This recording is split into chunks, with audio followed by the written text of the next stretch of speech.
आज का राजनीतिक प्रस्ताव कई बिंदुओं को आगे लाता है। 4-5 बिंदुओं पे मैं बहुत संक्षिप्त रूप में टिप्पणी करना चाहता हूं और उसके साथ साथ कॉन्क्रीट सुझाव, स्पष्ट सुझाव देना चाहता हूं। पहली बात,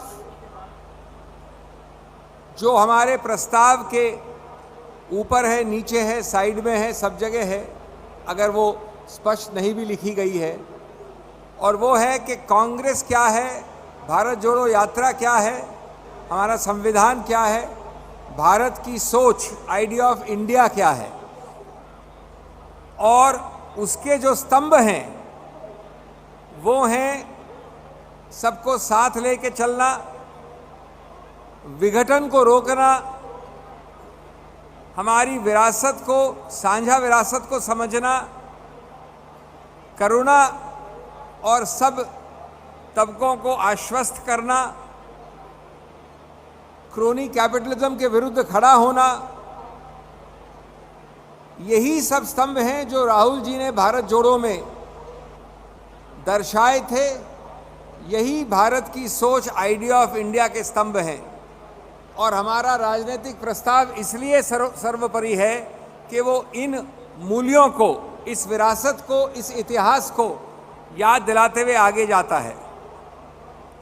मेरा दूसरा बिंदु स्पष्ट है और एक मुद्दे पे है। हमारे प्रस्ताव में एजेंसीज के दुरुपयोग के बारे में बात हुई है, तो मैं उसके 3 पहलू पे, एजेंसीज के दुरुपयोग के 3 पहलुओं पे आपका ध्यान आकर्षित करना चाहता हूं और उसके बाद अपना सुझाव रखना चाहता हूं। पहला कि 2014 के बाद सैकड़ों प्रतिशत ईडी, आईटी, सीबीआई इत्यादि अनेक एजेंसीज का दुरुपयोग बढ़ा है।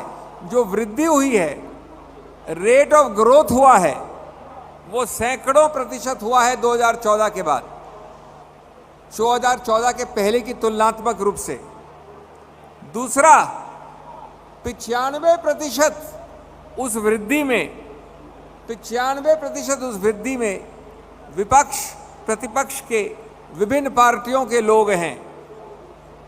और तीसरा कि ये जो 3 भाई बहन हैं बीजेपी के, सीबीआई, ईडी और आईटी, जब आप बीजेपी की कपड़े धोने वाली मशीन से निकल जाते हैं, जब आप दल बदल कर लेते हैं, तो यही तीनों एजेंसियां भाई बहन आपके भाई बहन बन जाते हैं।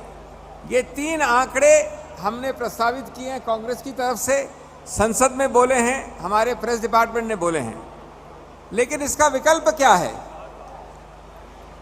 मैं इसलिए कहना चाहता हूं, आपके सामने रखना चाहता हूं कि अगर आप पक्षपात द्वारा, बराबरी की निगाह से नहीं ऐसी एजेंसियों का दुरुपयोग करते हैं, तो वो हमारे संविधान के अनुच्छेद 14 के विरुद्ध है। और इस बराबरी की व्यवहार को न रखने के आधार पर मेरा सुझाव है कि हमको घोषणा करनी चाहिए।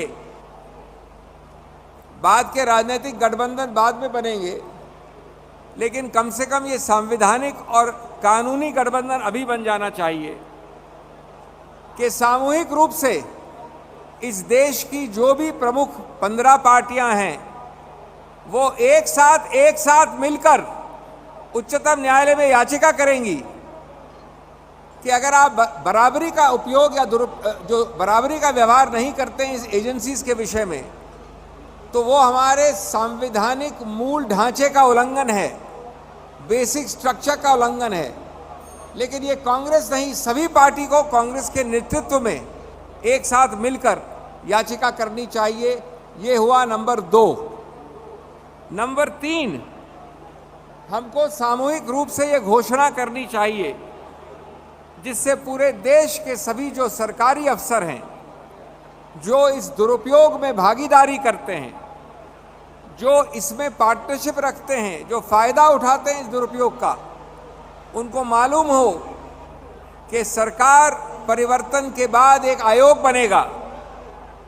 उस आयोग का मुख्य काम होगा ऐसी गलत दुरुपयोग की साझेदारी जो की है अफसरों ने, चाहे वो किसी भी स्तर के हों, किसी भी एजेंसी के हों, उनके विरुद्ध कानूनी एक्शन लिया जाएगा। आयोग पहले तथ्य ज्ञान करेगा और उसके बाद ये लिया जाएगा।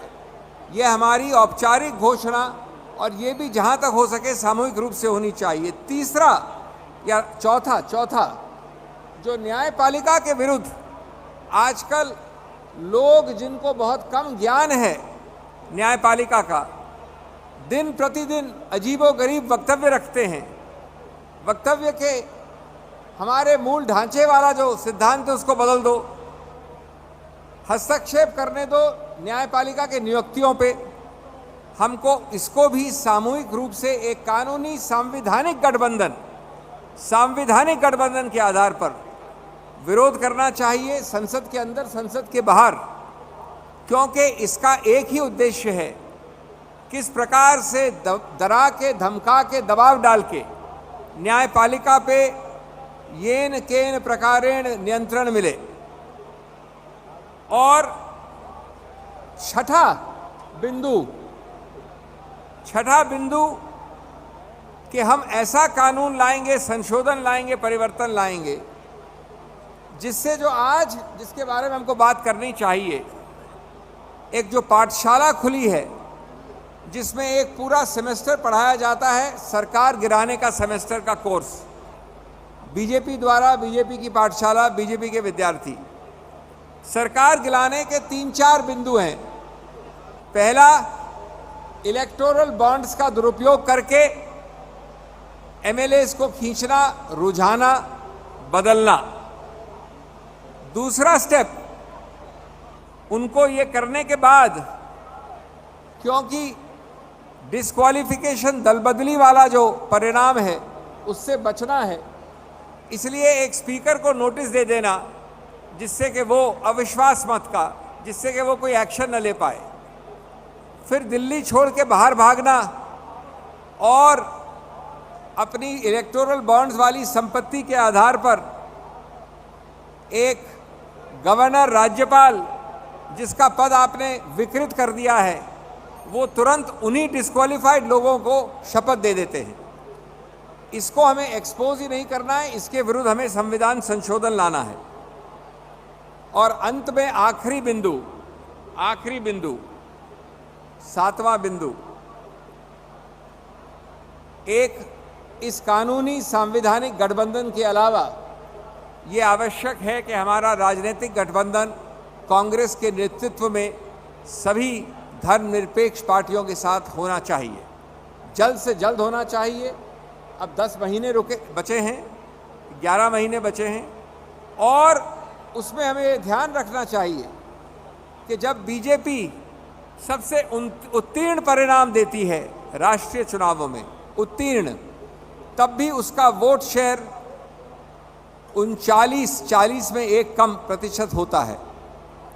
इसका सही गणित का परिणाम ये है कि अगर बाकी जो 61 या 60% है, उसका ज़्यादा हिस्सा, उसका 90%, अगर ये राजनीतिक गठबंधन विघटन से बचाए तो मोदी सरकार का कोई अस्तित्व नहीं रहेगा। इसका नेतृत्व कांग्रेस को करना है। इस बारे में शुरुआत अभी होनी चाहिए, ये निरंतर अगले 6-8 महीने में चलनी चाहिए कि जो 61% बीजेपी के विरुद्ध वोट करते हैं, उनका विघटन या उनमें से 90% का विघटन हम बचाएं। जैसा कि खड़गे जी ने कहा था अपने वक्तव्य में, मैं उसी भावना को आगे बढ़ाते हुए ये कहूँगा, अंत में समाप्त कर रहा हूँ मैं अपना वक्तव्य, कि जिसको तूफानों से उलझने की आदत है, उस कश्ती को समंदर भी दुआएं देता है। और इसी भावना से लेकर कांग्रेस चली अभियान में, यही भावना पिछले कई वर्षों से कांग्रेस के साथ है और यही भावना के कारण हम विजय होंगे। बहुत बहुत धन्यवाद।